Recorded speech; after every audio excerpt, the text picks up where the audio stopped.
It's hard to express just how disgraceful the government's invitation to Israel's President Hertsoug is. They know it will inflame community divisions. They know it will call into question our government's commitment to international law and human rights, and they just don't care. We've seen the photo of President Hertsoug signing bombs that were sent into Gaza. He's accused by a UN Commission of Inquiry of inciting genocide.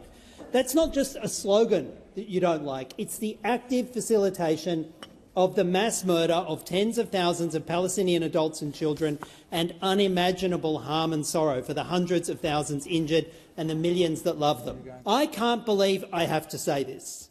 When someone is accused by the United Nations of inciting genocide, you don't invite them for tea. You don't give them a platform. You certainly don't welcome them as a guest of honour next week while suppressing the voices of those who object.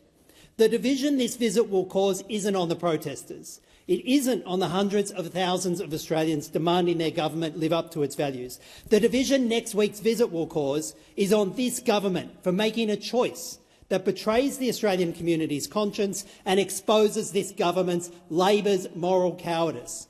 History will judge this moment.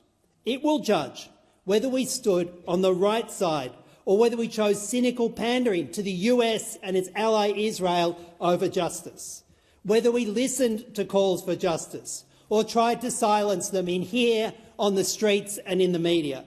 And I urge all members to support this motion, to send a clear message that Australia will not be complicit in genocide. This invitation is immoral, it is wrong, and it's time we said so.